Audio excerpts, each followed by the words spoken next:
झारखंड के दूसरे चरण के चुनाव के लिए प्रचार तेज है। बीजेपी के राष्ट्रीय अध्यक्ष जेपी नड्डा ने ताबड़तोड़ 3 सभाएं की। इस दौरान बांग्लादेशी घुसपैठ और करप्शन को लेकर हेमंत सरकार पर जमकर हमला बोला। देखिए रिपोर्ट। के रण में नड्डा की हुंकार, बांग्लादेशी घुसपैठ को लेकर हेमंत सरकार पर प्रहार। घुसपैठियों को चुन चुन कर करेंगे झारखंड से बाहर। बांग्लादेशी घुसपैठ की है, झारखंड में पनाह ली है। हमारी सरकार आएगी, एक एक घुसपैठियों को बांग्लादेश इधर झारखंड से बाहर करेंगे और जो उन्होंने आदिवासी की जमीन पर कब्जा किया है उसको छुड़ाने का काम करेंगे। करप्शन को लेकर हेमंत सरकार पर वार। इंडी गठबंधन के नेता या तो जेल पर हैं या बेल पर। जल जमीन की जो बात करते थे, न जल छोड़ा न जमीन छोड़ी, हर जगह घोटाला किया है।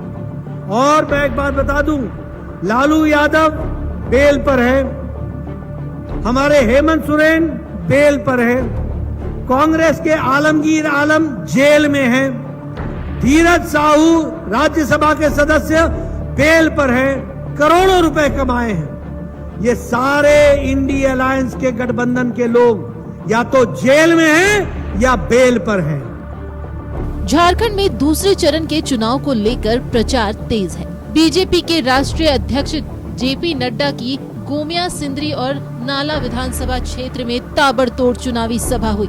नाला के कुंडहित में बीजेपी प्रत्याशी के समर्थन में सभा को संबोधित करते हुए जेपी नड्डा ने बांग्लादेशी घुसपैठ को लेकर हेमंत सरकार पर प्रहार किया और कहा कि झारखंड के मदरसों में बांग्लादेशियों के आधार कार्ड और राशन कार्ड बनाए जा रहे हैं। बांग्लादेशी घुसपैठियों को हेमंत सरकार का संरक्षण मिल रहा है। ये हाल देखो हेमंत सोरेन का, ये चिट्ठी है, ये इसमें लिखा हुआ है साफ कि बांग्लादेश के घुसपैठी मदरसे में आकर के ठहरते हैं और मदरसों में उनके लिए आधार कार्ड बनाने की व्यवस्था होती है, राशन कार्ड बनाने की व्यवस्था होती है, वोटर कार्ड बनाने की व्यवस्था होती है और बाद में उनको जमीन और रोजगार देने की व्यवस्था की जाती है। बोलो ऐसी सरकार को रहने देना है क्या? जोर से बोलो, रहने देना है क्या? इनको वापस भेजने का काम हमारी सरकार करेगी, ये हम आपको बताना चाहते हैं। गोमिया के कसमार में आजसू प्रत्याशी लंबोदर महतो के लिए नड्डा ने विजय संकल्प सभा को संबोधित किया। इस दौरान राहुल गांधी पर निशाना साधा। नड्डा ने कहा कि ओबीसी की बात करने वाले राहुल गांधी की दादी ने मंडल कमीशन की रिपोर्ट को दबा दिया था। बीजेपी के समर्थन वाली सरकार ने ओबीसी को आरक्षण दिया। आजकल Rahul Gandhi OBC OBC OBC की चर्चा कर रहे हैं, संविधान की पुस्तक लेकर के घूम रहे हैं और कह रहे हैं कि उनको बड़ी ओबीसी की चिंता है। मैं पूछना चाहता हूं कि जब मंडल कमीशन की रिपोर्ट आई थी तो राहुल गांधी जी, आपकी पूज्य दादी जी उस पर क्यों बैठी रही?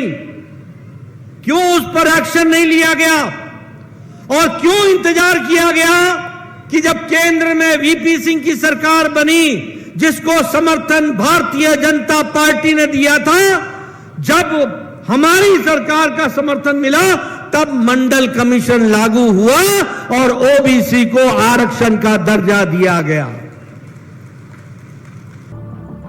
बीजेपी के राष्ट्रीय अध्यक्ष जेपी नड्डा ने बरवड्डा में कल्याणपुर के सन्यासी मैदान में सिंदरी प्रत्याशी के लिए वोट मांगे। इस दौरान उन्होंने इंडी गठबंधन को स्वार्थ का गठबंधन करार दिया। उन्होंने कहा कि जेएमएम कांग्रेस का गठबंधन आदिवासी, दलित और किसान विरोधी है। कि ये जो गठबंधन, झारखंड मुक्ति मोर्चा का गठबंधन, आरजेडी का, कांग्रेस पार्टी का, यह गठबंधन स्वार्थ का गठबंधन है। यह गठबंधन आदिवासी विरोधी गठबंधन है। यह गठबंधन दलित विरोधी गठबंधन है। यह गठबंधन किसान विरोधी है। यह गठबंधन भ्रष्टाचार का समर्थक गठबंधन है। यह परिवारवाद को पनपाने वाला गठबंधन है और ये तुष्टीकरण की राजनीति को जन्म देने वाला गठबंधन है, ये आपको याद रखना चाहिए।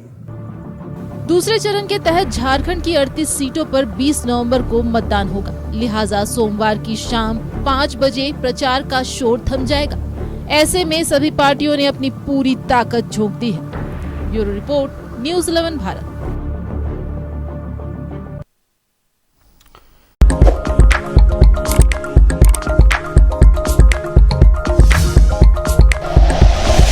Like and share videos, subscribe करें हमारा चैनल और प्रेस करें बेल आइकॉन। न्यूज़ 11 भारत।